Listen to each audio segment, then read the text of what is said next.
there, listener. The Zenith Corporation would like to welcome you to a very spooky podcast presentation. What is to follow in the month of October are 5 frightening tales of bone-chilling delight. So now, sit back and enjoy the In-Out Delete Edit Bay of Horror.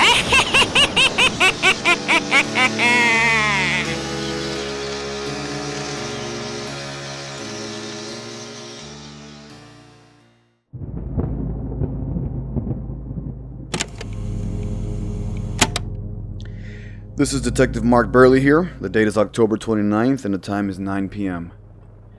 On October 15th, a man named Ian Pacheco was reported missing. His family says he had gone to the movies that night with his 5 friends and after, went back with them to record a podcast. The 6 of them are members of a shitty little podcast called In-Out Delete. So I guess it's just a bunch of nerds talking about movies. And Ian has not been seen since this recording. I picked up the 5 members of the podcast today and currently have them in the holding cells for questioning. My plan is to speak to them one by one to find out just what happened that day. I believe that one or more of the members is responsible for the disappearance and possible death of Ian. Having listened to several episodes of the podcast, and believe me, that was a fucking chore, I've picked up some animosity between the members. It's clear to me that they did not like him. One of them, or maybe all of them, did something that day. I'm about to begin the questioning. One of these little fucks is gonna crack. The only question is, who?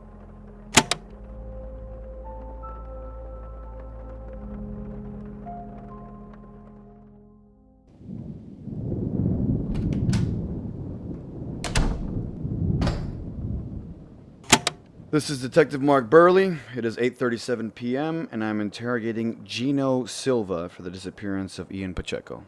Can I go home already? I told the other cops all I know. I didn't hear it. Let's start from the beginning. How do you know Ian? We worked in post-production. As well as the rest of the In-Out Delete gang, right? Yes, that's correct, sir. I'm a fan of the show, you know. Thanks, man. I hope you left us a 5-star rating. Like a 3.5. Excuse me? When was the last time you saw Ian? Last week after a movie screening we were invited to. A movie screening? Just you guys, or were there other podcasts or movie critics? It was just us. How did you guys get to this private screening? It all started a couple of weeks ago after a recording session. In the editing bay? Yeah. Sorry, again, I'm a fan. Please, go on. Well, we just wrapped another episode and we heard knocking coming from our office door. Robert went to check, brought back a big envelope with a letter inside, and these 1940s-style movie tickets came out of the folder. What did the letter say? That we've been chosen to see a special screening of The Shining. So you guys agreed to go to this mysterious movie screening? Yeah, we did. This was the first time we got invited to the screening. Okay. Where was this screening located? In East LA, on the corner of Downey Road and Whittier Boulevard, at a small independent theater called East Los Angeles Classic Theater. Did you go together or separate cars? America just suggested to carpool, but I decided to meet them there, so I Ubered it. Ian and Robert rode together. What time was this? I think it was around 8:59. So we were all standing outside the theater, wondering why the doors were closed. Then they opened, and the man came out. It was a man named Denny. Well, hello there, and welcome to the East Los Angeles Classic Theater. I will be your host tonight. My name is Denny, and I'm here to provide anything you will need. Now, would you do me a favor and present your tickets? Then you all can come inside. Can you tell me what Denny looks like? He was in his mid-60s, tall, bald, with some hair on the side, and he was wearing something formal. A button-up with a black vest, slacks, and white gloves. Okay, for this part of the interrogation, I'm going to need you to explain in detail on this screening. Once we showed our tickets, he let us all inside.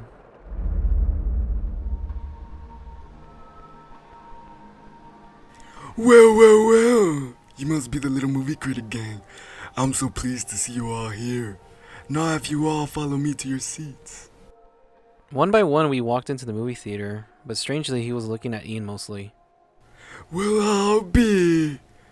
Are you a fan of the 400 Blows? Oh yeah, it's my favorite French New Wave film. Do you like it?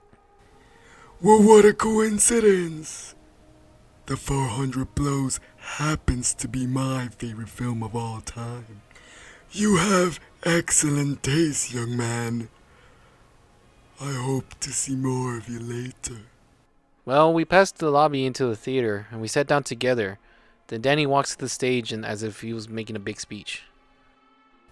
Lady and gentlemen, thank you all for coming tonight for a very special screening of The Shining. I am your host, Danny. The film was directed by the brilliant Stanley Kubrick and stars the talented Jack Nicholson and Shelley Duvall. The exits are to my right and to the back where we came from. So, without further ado, please sit back and enjoy the show.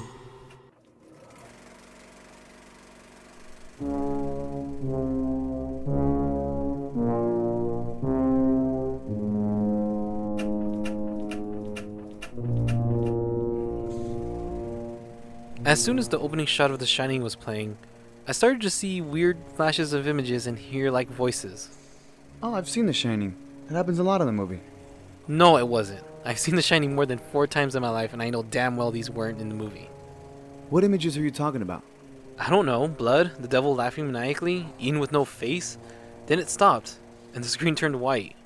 And I started to feel weird, nauseous, so I got off my seat and ran to the bathroom. What the fuck, what the fuck, what the fuck, what the fuck?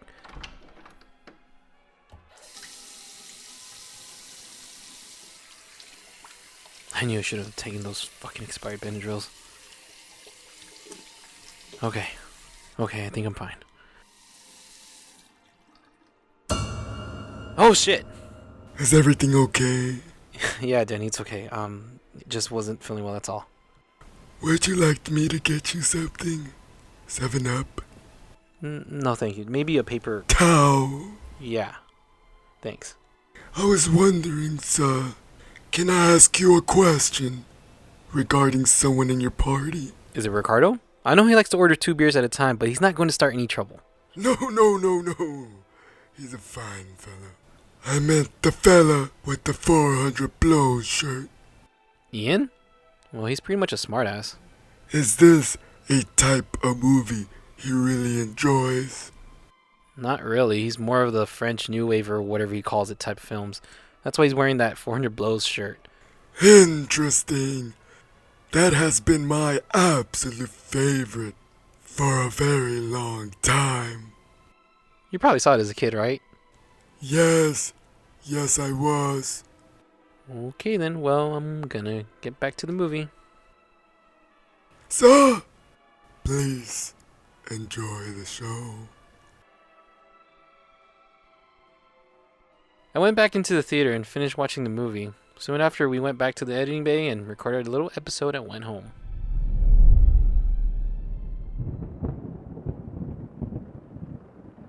That's it? That's my story. I think there's a lot more than that. Nope, not really. I think you have something against them. Are you trying to say that had something to do with his disappearance? Maybe. Maybe not. You tell me. That's bullshit, man. I want to talk to a lawyer. You know damn well you can't afford an attorney. But if you do bring one, then it looks like you have something to hide. You don't have proof. I have nothing to do with this. I believe you have a motive to make him disappear. Am I wrong? Or am I right? I don't know what the fuck you're talking about, man. Remember, I'm a fan of your show. I know. Again, thank you. If I remember correctly, there's a few episodes that you weren't there to host a show, and a certain someone had to take your place, right? Well, yeah, the show had to go on somehow. Let's play a clip, shall we? Well, hello and welcome back to In Out Delete. As you know, we watch and review the big new movie of the week, as well as long lost forgotten classic handpicked by one of our members. If you're new here, we say in if we enjoy the movie, if it's fantastic. We say out if the movie didn't quite work, but still has something to offer. And delete if it is an embarrassment to your intelligence and should not be allowed to live. So, strap yourself in and get ready for your clip. Did you hear that? Yeah, so? In my opinion, that's much better than anything you have done. He can actually use his words. Well, he has an ego. I'm not shocked that he enjoys hosting. And to be frank here, he's my favorite host. Okay, that's cool, bro. You have your own opinion. You know what else I noted? There wasn't any mention of you not being on the show whenever he hosted the show. And people are commenting saying he's a better host than... Well, look at that. They said you. Okay, fine. I hate it when he hosts the show. At first, I was fine with him not mentioning that I wasn't able to be on the show, but he would keep doing it as if he was taking my place. And that's why you planned this specific night to get rid of him. Because he was a threat to you and your credibility as a host of the podcast. That's not fucking true. Yes, it is. You said it yourself. You felt like he was taking your place. That right there is a motive. So where's Ian? How many times do I have to tell you? I don't know. Don't lie to me, you little shit. I'm gonna ask you one last time. Where is Ian?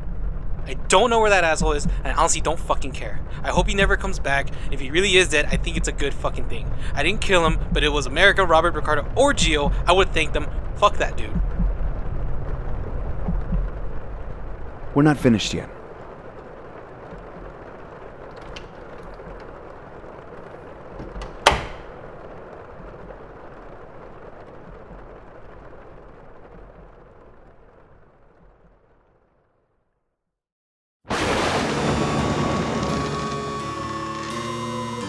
Are you terrified yet?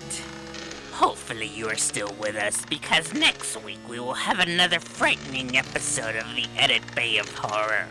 Until then, sweet nightmares.